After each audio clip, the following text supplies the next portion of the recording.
El sol otoñal se filtraba a través de las estrechas aberturas de las ventanas del despacho de Jakub Mironov, proyectando largas franjas de luz sobre la madera pulida del escritorio. La casa respiraba silencio y bienestar. Los libros en las estanterías, el té caliente en la jarra de barro, el susurro de las páginas, todo hablaba de orden. La tarde del viernes era un momento de intimidad familiar. Abajo en la cocina, su esposa ponía la mesa, y los niños regresaban de sus actividades. El hijo mayor venía del entrenamiento, la hija menor, de música. Jakub se levantó del escritorio y se dirigió a la ventana. Detrás de la valla, un coche pasó fugazmente, alguien de los vecinos regresaba del gimnasio. Todo como siempre. Todo lo habitual. A sus 45 años, Jakub parecía más joven, atlético, con la espalda recta y la mirada firme. Tiempo atrás, había sido luchador y ahora enseñaba historia en el liceo, compaginando el trabajo con consultas privadas de ciencias sociales. Era respetado tanto por los padres de los alumnos como por sus colegas. Sabía hablar de lo complejo de forma sencilla, sin perder la dignidad. El timbre de la puerta sonó. Jakub miró el reloj, las 7 menos un cuarto. No esperaban visitas. Su esposa, Marina, todavía estaba atareada en la cocina, y él, frunciendo el ceño, fue a abrir. En el umbral estaba su hermano de sangre, el menor, aquel con el que Jakub no se hablaba desde hacía varios años. Junto a él, 2 hombres con abrigos caros, con maletines, con rostros pulidos por lo jurídico e impasibles. «Hola, hermano», dijo Antón, sonriendo apenas visiblemente. «¿Podemos pasar? Tenemos una charla familiar». Algo frío recorrió la espalda de Jakub. Se apartó en silencio, dejándoles entrar. Pasaron a la sala de estar, solemnemente, como en un tribunal. Uno de los abogados abrió una carpeta, el otro se colocó junto a la ventana. Antón, sin prisa, se sentó en un sillón, cruzó una pierna sobre la otra, se frotó las manos y miró a Jakub con aquella misma expresión que tenía de niño, cuando sabía que había roto un juguete ajeno pero nadie podría probarlo. «No me andaré por las ramas», comenzó. «¿Recuerdas cómo conociste a Marina?» Jakub guardó silencio. El corazón ya le latía con alarma. «Vino a hacer prácticas a mi agencia. Tú entonces recién empezabas a enseñar, aún no tenías tu propio piso. Yo os presenté. Y luego, ella se quedó contigo. Pero el caso es, hermano, que ella nunca se fue de verdad de mi lado». Hizo una pausa. Uno de los abogados le entregó un sobre. Jakub lo rasgó, mirando las cifras, conclusión del análisis de ADN. 3 hijos. Probabilidad de paternidad, 99,99%. Solo que no suya. Sino de su hermano. De Antón. «Esto es una locura», exhaló Jakub. «Una falsificación». «Oh, no es una falsificación», se oyó una voz desde la escalera. Marina bajaba, llevaba puesto un batín y el pelo cuidadosamente peinado. En la mano sostenía una copa de vino. Su rostro estaba tranquilo, como el de alguien que había tomado una decisión mucho antes de esta escena. «Es todo verdad, Yasa. Hace tiempo que quería decírtelo, pero siempre fuiste tan seguro, tan correcto. Me cansé de vivir con un hombre que ni siquiera sospecha que a su lado hay un teatro. Antón tenía dinero, influencia, ambiciones. Tú, solo ideales. Perdona, pero no es por eso por lo que viví». Se acercó a Antón y le puso la mano en el hombro. Él no se apartó. «Vosotros dos», la voz de Jakub tembló, pero se irguió. «Fuera de aquí». Los abogados se miraron. Uno de ellos sacó otro documento. «Señor Mironov, recibirá una demanda judicial. La propiedad está a nombre de los 2 cónyuges, y la señora Mironova reclama la custodia total de los niños, así como la división de bienes y la pensión alimenticia. Además, en virtud de los resultados del análisis presentados, su estatus de paternidad puede ser declarado nulo». En el pecho de Jakub fue como si le hubieran volcado un cubo de clavos. Sentía que las piernas le fallaban, pero se mantuvo en pie. Los miraba, a su propio hermano, a la madre de sus hijos, a las personas que amaba, en las que confiaba, y no podía creer que todo aquello estuviera sucediendo en la vida real. «Has olvidado una cosa, Antón», dijo en voz baja. «Siempre estuviste a la sombra. Siempre copiaste. Siempre envidiaste. ¿Crees que ahora has ganado?» Antón se levantó, se acercó más. «No lo creo. Lo sé. Ya veremos, Jacob asintió. No me rompo. Soy un luchador. Y tú, solo un intrigante. Y esta vez te has sobreestimado.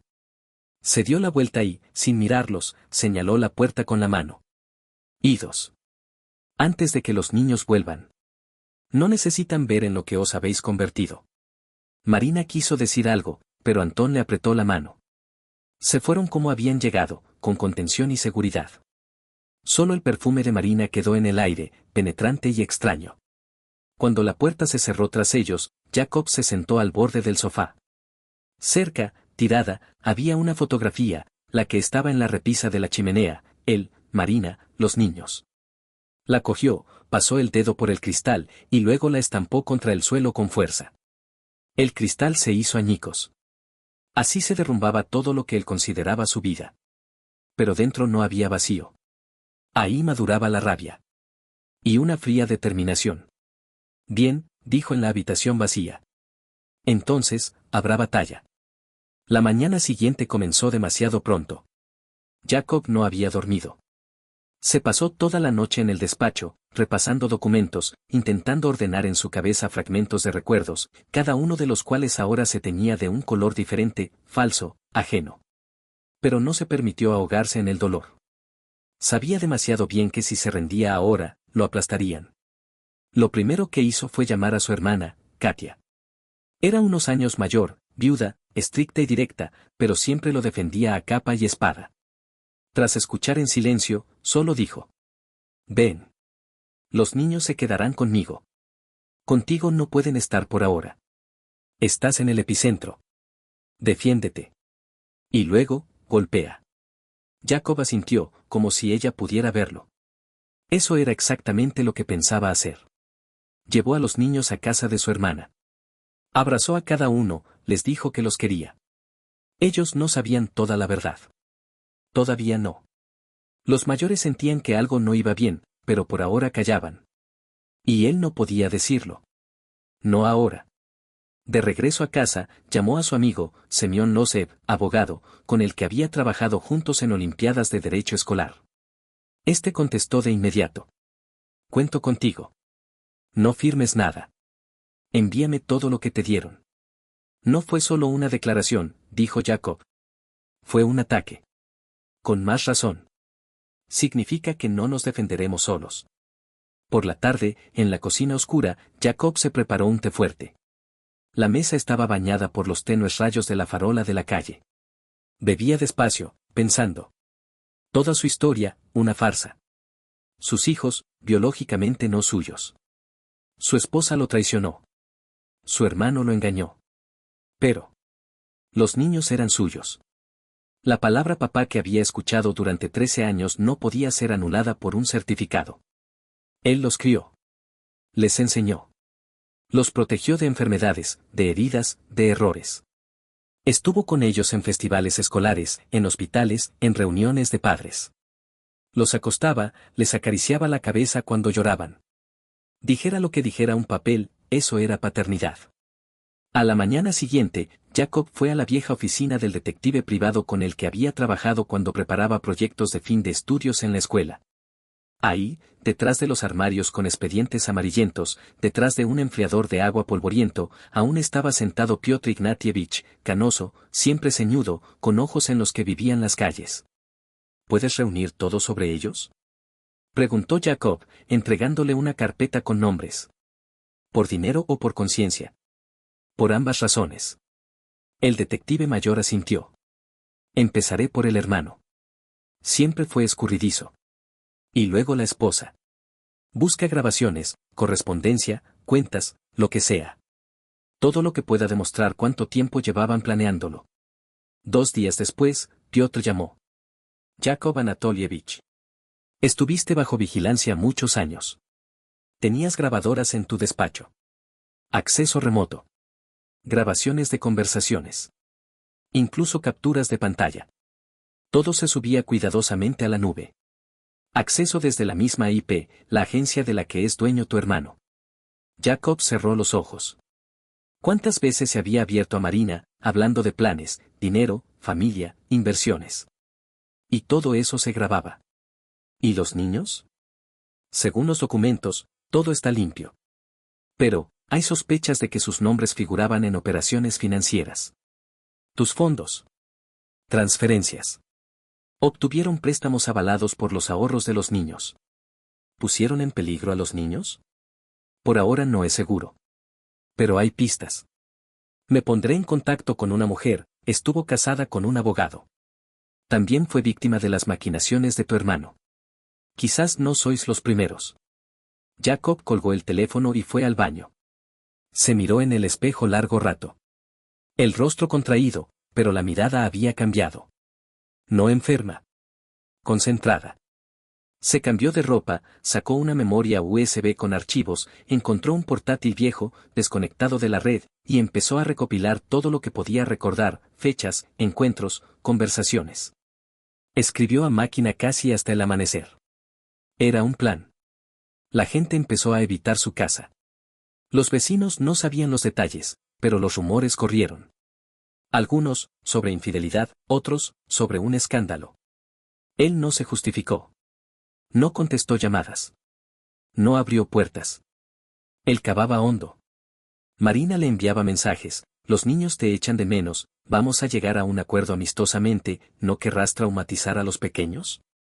No respondió. Todo iba al archivo. Al cuarto día, Piotr llamó.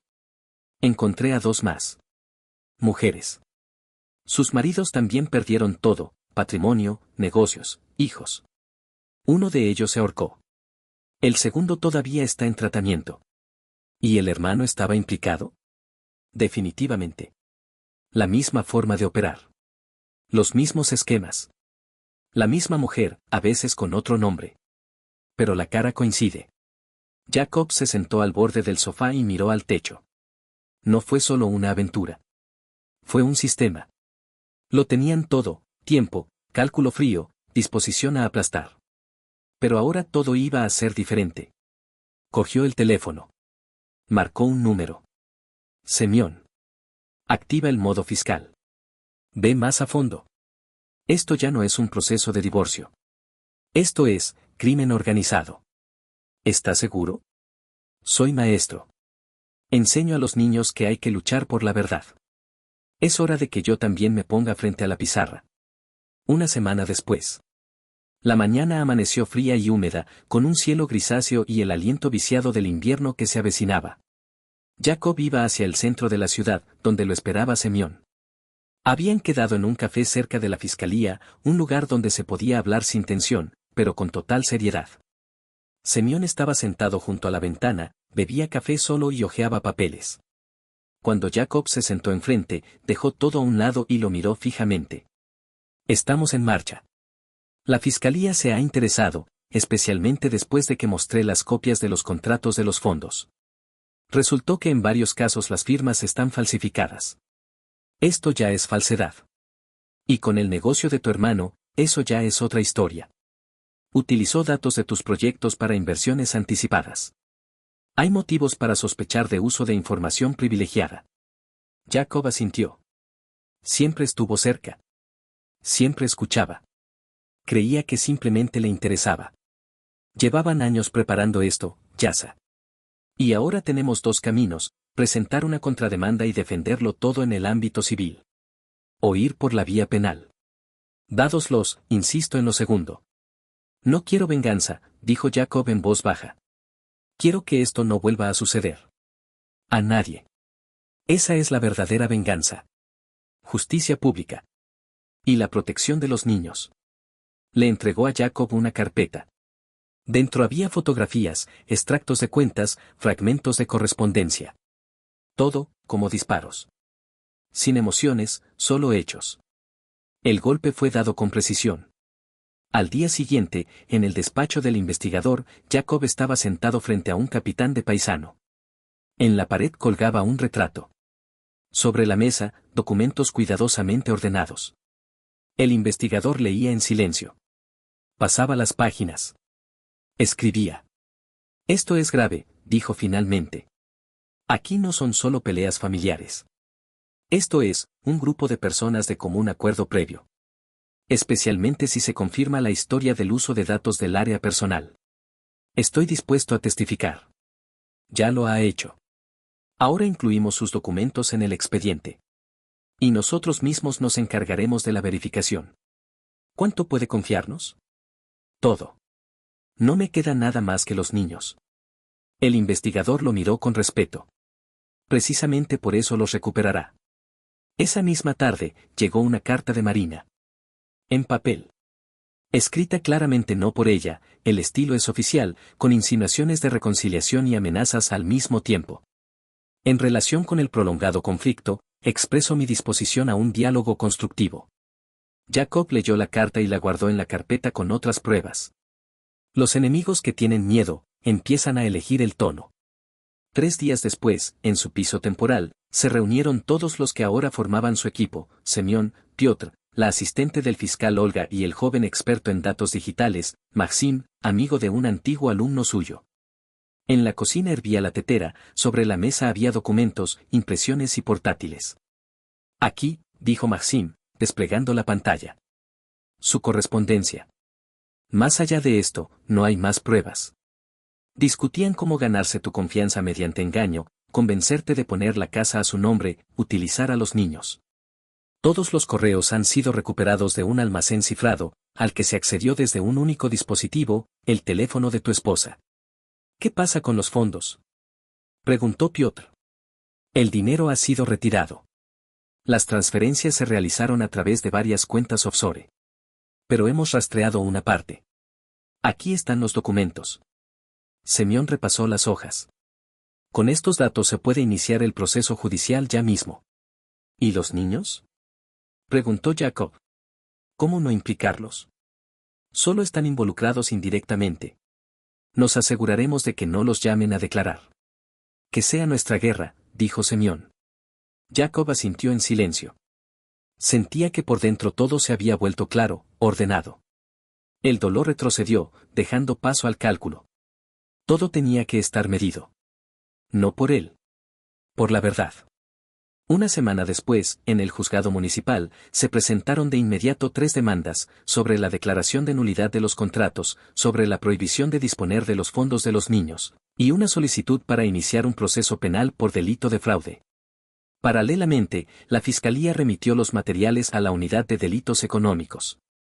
Marina y Antón no reaccionaron de inmediato. Pero 4 días después, el abogado de Marina llamó a Jacob. Mi cliente está dispuesta a negociar.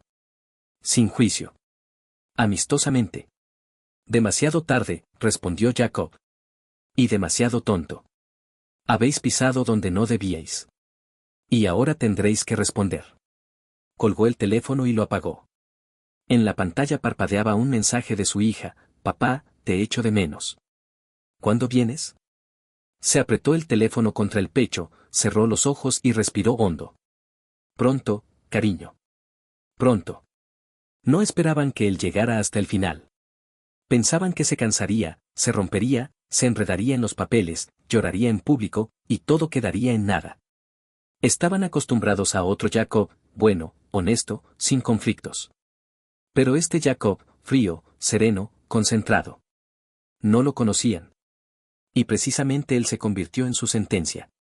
Al principio de la nueva semana, el tribunal emitió una resolución: limitar temporalmente los derechos de Marina sobre la disposición de los bienes relacionados con los niños. Motivos: sospecha de uso indebido de los fondos de las cuentas infantiles. La decisión no es definitiva, pero es un precedente importante. Antón reaccionó rápido. Su abogado apareció en el tribunal con un montón de documentos y presentó una contrademanda. En ella se afirmaba que Jacob tenía una enfermedad mental, sufría de paranoia y no era capaz de evaluar la situación adecuadamente. Se adjuntaba un informe de algún psicoterapeuta privado que supuestamente había observado a Jacob durante varios meses. La jueza, una mujer con gafas de montura fina, se alarmó de inmediato. ¿Afirma usted que un médico vigiló el estado mental de una persona sin su conocimiento? El abogado vaciló. Eso fue en el marco de consultas realizadas en un ambiente informal. Perfecto, cortó la jueza. Entonces, esto no es un informe. Es un chisme. La demanda, a la basura. Antón salió de la sala enfadado. Marina no fue, evitaba la publicidad. Siguió enviando mensajes a Jacob, ya no con amenazas, sino con súplicas. Lo destruirás todo. Los niños se enterarán de todo. Tú empezaste todo esto. Pero Jacob más no respondió. Se lo reenviaba todo al abogado. Una tarde, cuando regresó a casa después de una audiencia, lo esperaba un invitado inesperado. En la escalera estaba un hombre con un impermeable de cuero, delgado, de unos 60 años, con una carpeta en las manos. Se presentó como investigador del comité de instrucción. Vino con una orden. Por el caso de conspiración financiera. Hay preguntas para el señor Gushchin, su hermano, y para la ciudadana Mironova. Jacob lo dejó pasar. Se sentaron en la cocina. Hemos recibido información, dijo el investigador, de que el señor Gushchin participó en esquemas similares anteriormente. Y no una sola vez. Ahora estamos comparando datos de 3 regiones. Su historia ha sido el impulso. Jacob entendió, ahora esto no era solo su caso. ¿Qué necesita de mí? Su testimonio. Y copias de los materiales que entregó al tribunal. Nos han solicitado una investigación federal. Posiblemente, esto se transfiera a la capital. Una semana después, el investigador volvió a venir, ya con 2 colegas. Trajeron una resolución para iniciar un caso penal. Ahora todo era oficial, organización de un esquema financiero, fraude a gran escala, falsificación de documentos, uso ilegal de cuentas fiduciarias. A Antón le entregaron una citación. Marina no se encontraba en su domicilio. Según los vecinos, se fue a casa de alguna amiga fuera de la ciudad. El investigador negó con la cabeza. No es bueno que se esconda. Si intenta salir, la declararemos en busca y captura. Jacob estaba sentado a la mesa, escuchaba todo aquello, y no lo creía. No, claro que creía. Simplemente no podía acostumbrarse a que ahora todo esto no era una serie, no era un drama en papel, sino una realidad penal, dura, de verdad. Los niños por ahora no sabían nada. En casa de Katia, todo estaba bajo control, escuela, actividades, clases extraescolares. Por las tardes Jacob venía, ayudaba con los deberes, leía cuentos. Solo el hijo mayor, Kostya, lo miraba con atención, como un adulto. Papá, le preguntó una vez, ¿es verdad que mamá se fue? No llama. Y no contesta las llamadas. Jacob suspiró. No quería mentir. Mamá ahora está, lejos. Hizo muchas cosas mal. Pero tú puedes seguir queriéndola.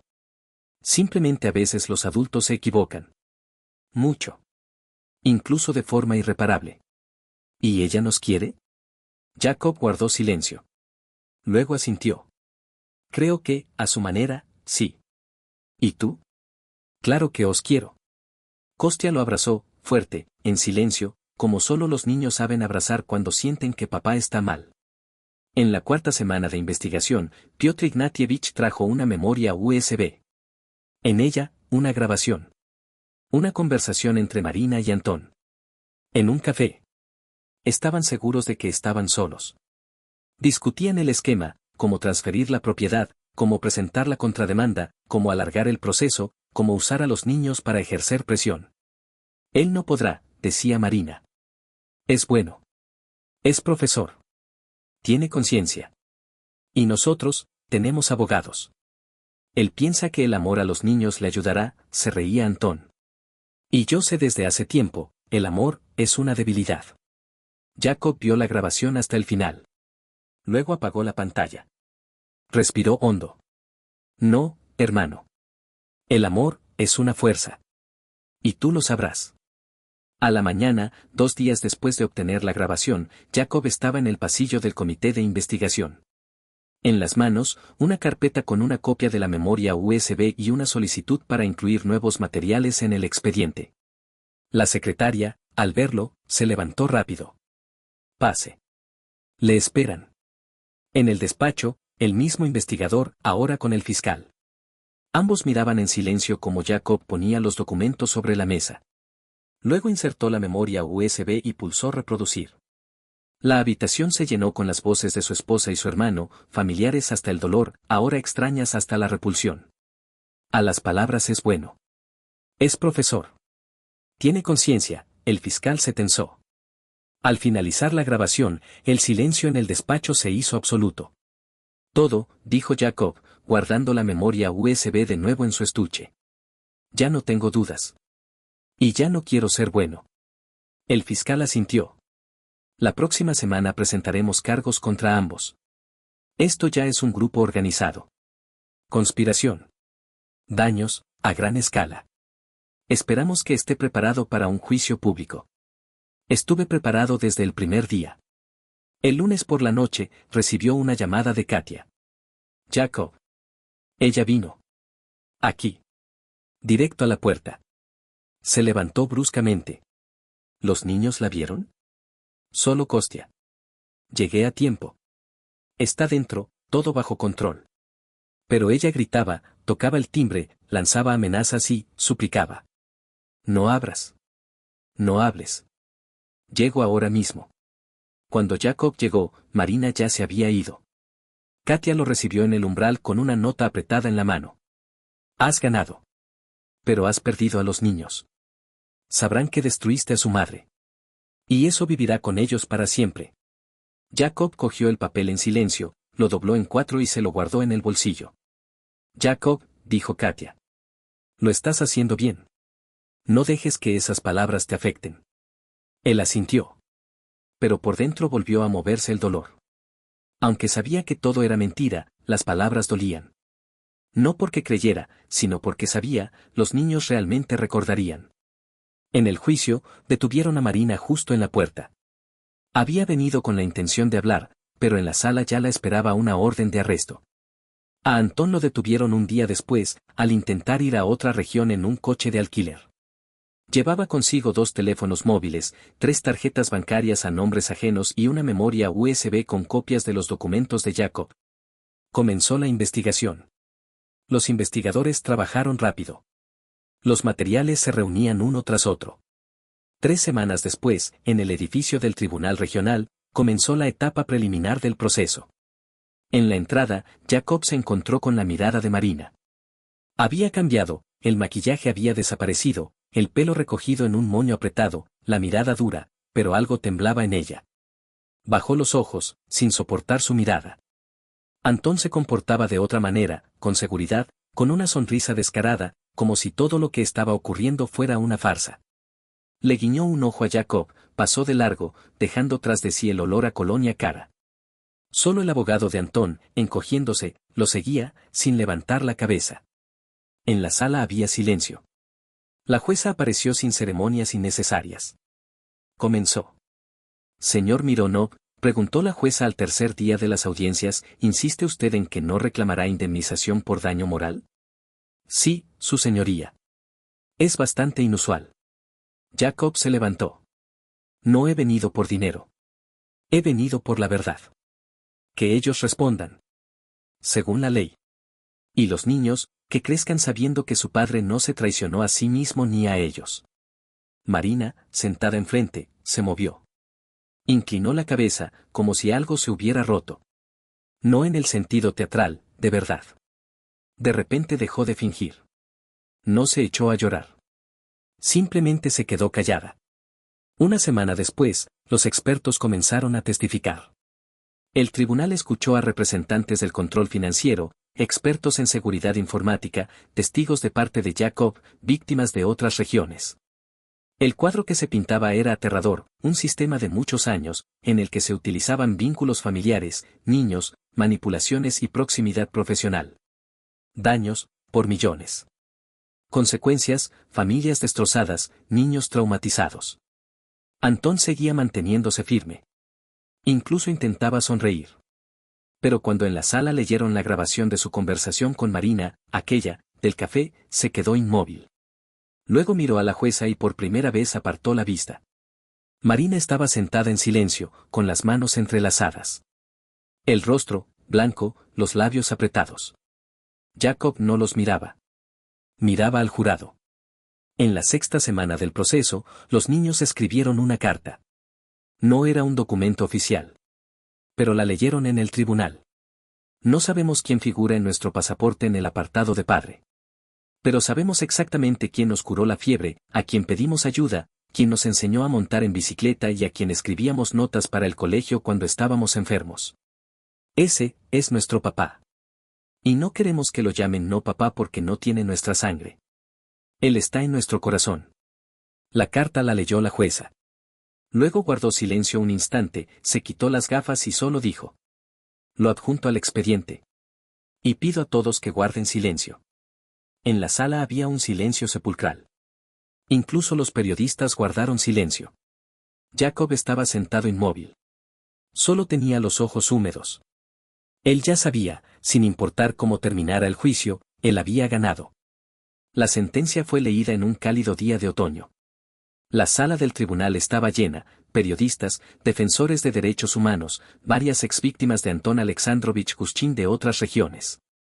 En la primera fila, estaba Katia con los niños. Kostya se sentaba al lado de su padre, apretándole la mano. La hija, un poco más apartada, con un vestido discreto, la espalda recta, una mirada adulta y una pequeña libreta en las manos. Estaba anotando cada palabra. La jueza hablaba con calma, casi con impasibilidad, pero en su voz se sentía firmeza. Teniendo en cuenta los materiales presentados, los testimonios de los testigos, las conclusiones periciales, así como el grado de peligrosidad social de los actos cometidos, el tribunal dicta sentencia de declarar culpables a Anton Alexandrovich Kushkin y Marina Viktorovna Mironova. A continuación, siguieron los puntos, artículos, la calificación. Cuando se anunciaron las penas, 10 años para cada uno, con confiscación de bienes e inhabilitación para ejercer determinadas actividades, la sala quedó en silencio de nuevo. Uno de los periodistas arqueó las cejas. Uno de ellos susurró: esto es un precedente. Marina no dijo nada. Solo encogió los hombros, como si sintiera dolor. Y luego, a la salida, se giró hacia Jacob y dijo apenas audible: quería lo mejor. Él no respondió. Porque eso habría sido una mentira. Su lo mejor no le afectaba ni a él ni a los niños. Solo al dinero y al poder. A Antón lo llevaban adelante. No intentó ser insolente. Iba en silencio, abatido. Solo a la salida, ya cerca de las puertas, se giró y dijo: ganaste, hermano. Pero esto no es el final. Jacob lo siguió con la mirada. Y supo que para Antón, este era el final. Porque permanecer vivo no significa sobrevivir. Y solo se puede sobrevivir cuando te queda conciencia. Él no la tenía. Al mes, comenzaron los procesos de restauración, el tribunal aceptó la solicitud de Jacob de tutela. Lo reconocieron de nuevo como representante legal de los niños. Todas las acciones de Marina y Antón en materia financiera fueron declaradas ilegales. Los fondos en las cuentas fueron restituidos bajo supervisión de las autoridades. Kostya siguió jugando al fútbol. Participó en competiciones escolares, entrenaba a los más pequeños. Volvió a sonreír. La hija se apuntó a la escuela de arte. Dibujaba con carboncillo, siluetas nítidas, en blanco y negro. En sus trabajos apareció fuerza. Jacob no preguntó a los niños qué sentían. Simplemente estaba a su lado. En diciembre, fue al centro invitado por una organización no gubernamental. Les interesaba el caso, un padre que no lo era de sangre, pero se había convertido en tal por derecho. Queremos contar su historia. Es importante. Su historia es viva. Real. Solo si es sin sensacionalismos, dijo Jacob. Solo sobre los hechos. Y solo por el bien de otros. Así comenzó un nuevo capítulo. Dio una entrevista. Luego, otra. Lo invitaron a un instituto para dar una conferencia sobre derecho y justicia. Los alumnos escucharon en silencio. Uno de los chicos se acercó después y dijo: usted es auténtico. Jacob sonrió por primera vez en muchas semanas. En primavera, los niños fueron solos a casa de Katia por primera vez. Sin Jacob. Él se quedó en casa. La casa vacía de repente resonó con el silencio, como un piano al que se le ha roto una cuerda. Iba de una habitación a otra. Miraba fotografías. Leía cartas viejas. Por la tarde, la hija llamó por teléfono. Papá, estamos bien. Solo te echamos de menos. ¿Podemos volver mañana? Claro que sí, respondió él. Ya he puesto la mesa. El verano trajo sol brillante y nuevas costumbres. Los niños ya no preguntaban por Marina. Ella intentó escribir, pero el tribunal limitó la correspondencia. Nadie respondía a sus cartas. El abogado intentó negociar una atenuación, por el bien de los niños, pero el tribunal se mantuvo inflexible. Antón intentó apelar la sentencia, pero la instancia superior desestimó la apelación. En los documentos figuraban decenas de personas engañadas y el intento de presentarse como víctima parecía patético. A principios de septiembre, en el instituto donde trabajaba Jacob, hubo una tutoría. Tema, sobre el honor y la responsabilidad. Los profesores invitaron a los padres. Jacob se sentó en la última fila, escuchaba, y luego lo llamaron inesperadamente a la pizarra. ¿Quiere decir algo a los niños? Él salió. Miró el aula. Los niños miraban con interés. En silencio. En la vida, muchas cosas se desmoronan. A veces, todo. La familia, la carrera, el hogar. A veces, la verdad se derrumba. Pero hay cosas que no se pueden destruir si ustedes no las traicionan. Es su honestidad. Y su amor. Todo lo demás se puede recuperar. ¿Estás? No. Cuídenlas. Hizo una reverencia y volvió a su asiento. La hija lo miraba con una sonrisa. Esa misma tarde, los tres cenaron en la cocina. La casa estaba iluminada, olía a tarta de manzana, en el jardín cantaban las cigarras. Papá, preguntó Kostya, ¿y si hubieras sabido todo esto al principio, te habrías quedado con nosotros de todas formas? Jacob lo miró. Luego, a la hija. Me habría quedado, aunque lo hubiera sabido. Porque cuando amas, no eliges. Simplemente amas. Y lo demás, ya es tu destino. Levantó el vaso con té. Por el destino. Y por el hecho de que, después de todo, es justo. Los niños asintieron. Y bebieron junto a él. El otoño llegó rápido, con lluvias, nubes pesadas, olor a manzanas caídas y hierba húmeda. La casa volvió a estar tranquila, pausada. Clases, actividades extraescolares, cenas. Jacob recogía a los niños después de la escuela, como antes. Solo que ahora no tenía prisa por ir a ningún sitio, no abría el portátil en la mesa, no revisaba tablas interminables. Miraba a su hijo cuando hacía los deberes de matemáticas. Escuchaba cómo la hija tocaba piezas sencillas al piano. Estaba. Simplemente estaba. Una tarde, abrió el cajón del escritorio y sacó una vieja libreta. Ahí había notas de hacía 15 años, todavía antes de la boda, todavía antes de los niños. Pequeñas notas, ingenuas, comprar un regalo a Marina, cumpleaños de Antón, no olvidar, llamar a mamá, agradecer por la mermelada. Miraba esas líneas y pensaba, ¿quién era él entonces? Un hombre que creía en lo bueno. En que los seres queridos no traicionarían. En que la vida, si uno era honesto, se construiría por sí sola. Y luego llegó el dolor. La destrucción. Y todo se volvió diferente. Pero, extrañamente, ahora no sentía amargura. Sino gratitud. Por haber salido de esto vivo. No endurecido. No destruido. Conservó a los niños. Su profesión. Su esencia. Guardó la libreta de nuevo. Y cerró el cajón. Al llegar el invierno, recibió una carta de una de las familias que también habían sido afectadas por Antón. Escribieron brevemente, sin rodeos. Su acción nos dio fuerzas. Nosotros también hemos presentado una denuncia. Gracias por no haber tenido miedo. Esto fue más importante que cualquier premio. En enero, hubo una reunión de antiguos alumnos en la escuela. Jacob no pensaba ir, demasiados recuerdos, demasiadas caras conocidas que podrían preguntar, ¿y qué tal, cómo estás? Pero en el último momento, la hija le puso la mano en el hombro y le dijo en voz baja. Papá, tienes que ir. Sobreviviste. Y eso significa que tienes derecho a estar donde te corresponde. Él fue. Miraba a los ojos de sus antiguos compañeros de clase con calma. Alguien preguntaba, él respondía. Alguien callaba, él asentía. Nadie lo juzgó. Una chica, antes la más guapa de la clase, ahora con arrugas en las comisuras de los ojos, se acercó y dijo. Leí sobre ti. Hiciste lo correcto. Gracias, respondió él. No soy un héroe. Simplemente, no podía hacerlo de otra manera. En primavera, lo invitaron a dar una conferencia en la universidad. El tema, límites de la confianza en las relaciones familiares. Pensó mucho si aceptar o no. Luego, escribió una negativa.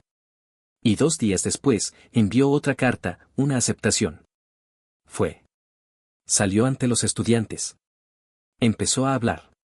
Todos tendemos a idealizar. A los padres. A los seres queridos. A los hijos. A nosotros mismos. Pero la vida no está obligada a confirmar nuestras ilusiones. Simplemente pone a prueba quién eres en realidad, cuando ya no hay ilusiones.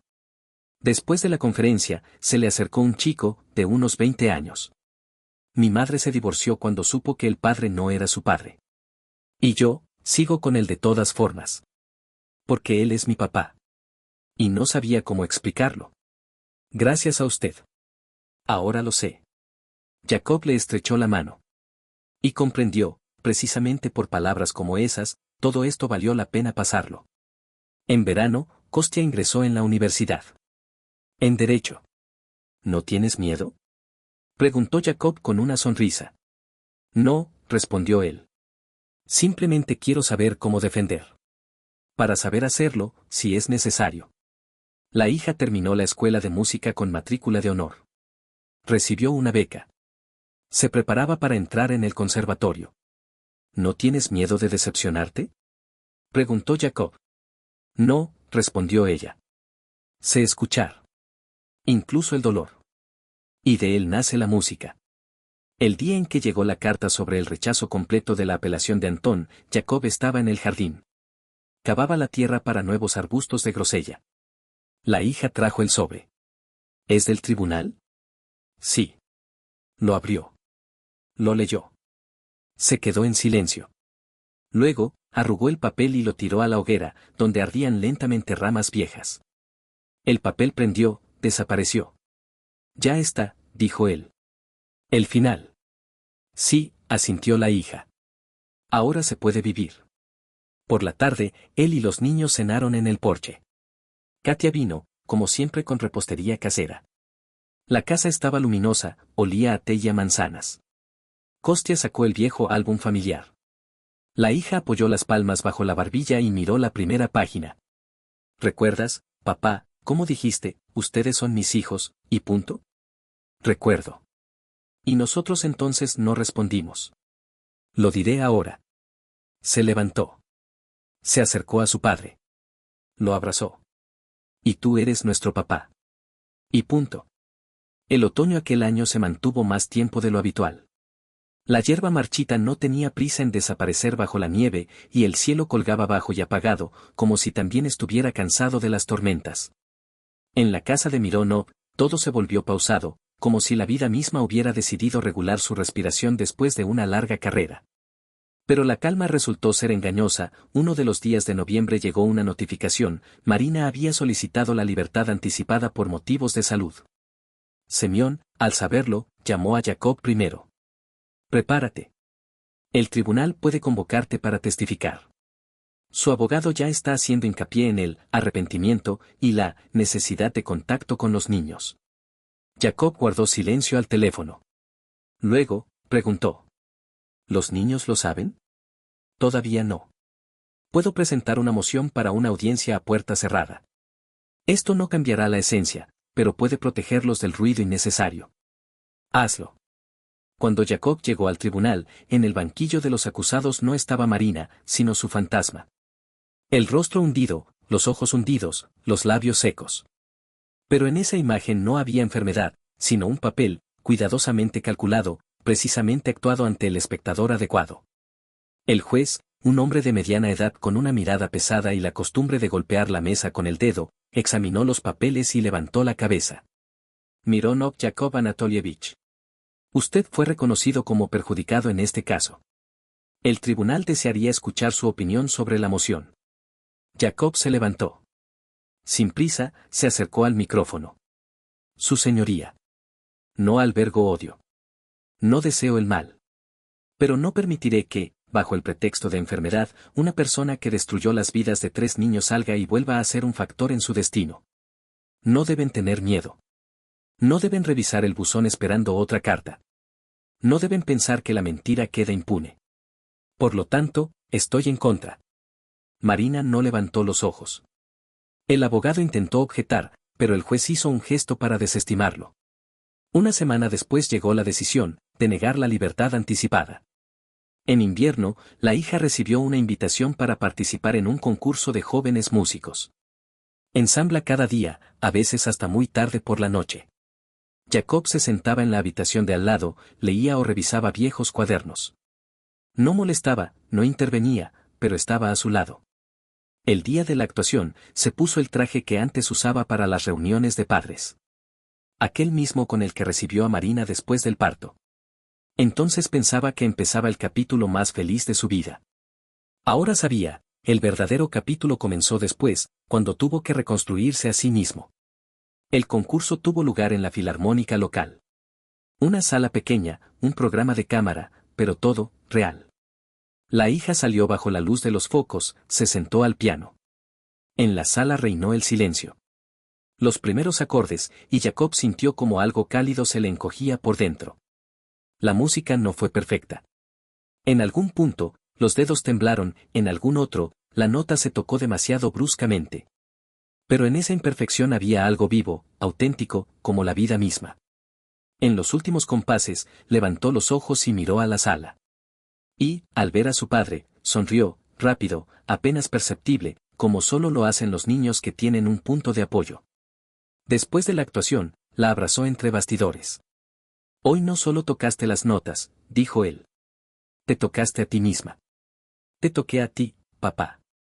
Soporté todo esto, por lo tanto, puedo tocar. En primavera, Kostya regresó de las prácticas. Las mejillas curtidas por el viento, ojeras bajo los ojos, había estado trabajando en un bufete de abogados adjunto a la fiscalía. Por la tarde, él y Jacob se sentaron en la glorieta a tomar el té. Había una mujer allí, empezó él.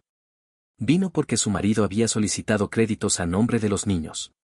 Lo achacó todo a gastos domésticos. No sabía qué decir. Y luego, simplemente conté tu historia. Sin nombres. Simplemente, tal como es. Jacob miró a su hijo. Él estaba sentado erguido, con las palmas sobre las rodillas, los ojos tranquilos. ¿Y qué dijo ella? Se fue diciendo, entonces, yo también tengo una oportunidad. Le diste una oportunidad. Incluso sin saberlo. El verano lo pasaron en la dacha, que una vez habían pensado vender. Pero desistieron. Decidieron restaurarla. Pintaron, arreglaron el tejado, sacaron alfombras viejas y sacaron todo lo innecesario. Trabajaron juntos, en silencio, con música de fondo y olor a hoguera por las tardes. Una vez, mientras ordenaba el desván, Jacob encontró una vieja caja con cartas, aún de antes del matrimonio. La sostuvo en las manos largo rato, luego la sacó fuera y la quemó en la estufa. La llama era débil, pero constante. Las cartas ardieron uniformemente. Con calma. ¿Qué era eso? Preguntó la hija. Polvo, respondió él. Que no debe posarse en el corazón. El día en que llegó la notificación sobre el nuevo intento de apelación de Antón, Jacob ya sabía qué hacer. Ni siquiera llamó al abogado. Simplemente entregó los papeles y se fue con los niños. Por la tarde, se sentaron en el jardín, comieron sandía y discutieron sobre quién lavaría los platos. Luego, inesperadamente, Kostya dijo. Papá, podrías haberlo perdonado todo. Empezar de nuevo. No, respondió Jacob. Porque no se puede empezar de nuevo cuando alguien ha arrasado la tierra bajo tus pies. Hay que construir algo nuevo, en otro lugar. Y con otras personas. Los miró. Y añadió. Y ustedes son este nuevo comienzo. Aquello por lo que todo valió la pena. El otoño llegó a su fin. En la casa olía a manzanas asadas, los alféizares estaban decorados con frascos de mermelada, en el porche, una pila de leña, cuidadosamente apilada por Kostya. Todo estaba tranquilo. En calma. Pero Jacob sentía cómo se acercaba el desenlace. La última ola. Una tarde, recibió una carta. Sencilla, en papel fino gris, con el remite, Colonia Penitenciaria. La letra era reconocible. Antón. Por primera vez en todo este tiempo, una carta personal. Hermano. Perdí. Me han borrado de todas las listas. Incluso los abogados se van. No pido piedad. Solo una cosa, no pongas a los niños en mi contra. que les quede la oportunidad de entender. Me equivoqué. Y tú ganaste no porque fueras más fuerte, sino porque eras más puro. Jacob sostuvo la carta en las manos largo rato. Luego, cogió un bolígrafo y escribió en el reverso. No pides perdón, y no lo obtendrás. Y los niños ya eligieron. Y, créeme, no porque yo los influyera. Simplemente crecieron y aprendieron a ver. Jacob llevó la carta a la chimenea, la arrojó al fuego y miró cómo el borde gris se curvaba en ceniza. Ni lástima. Ni rabia. Simplemente, el final. En diciembre, la hija dio su primer concierto como solista. Una sala pequeña, un programa de cámara. Antes de salir, temblaba. Se acercó a su padre. Tengo miedo. Jacob le tomó las palmas en las suyas. El miedo no es un enemigo. Te recuerda que estás viva. Simplemente sal y sé tú misma. Ella asintió. Y salió. Se sentó. Empezó a tocar. En la sala hubo silencio. Y en los sonidos, una historia. Sin palabras. Sin acusaciones. Sin víctimas. Solo fuerza. Y elección. Después de la actuación, al recibir las flores, dijo al micrófono. Esta música la dedico a la persona que me enseñó a aferrarme a la luz, incluso cuando todo se desmorona. A mi papá. Pasaron los días festivos en casa. Junto al árbol de Navidad, en pijama, con mandarinas y cacao caliente. Katia trajo un álbum de fotos, y por primera vez en muchos años miraron fotos viejas. Fiestas infantiles, viajes, risas. Y mira, la hija señaló con el dedo. Aquí todavía estás con mamá. Mira cómo la miras.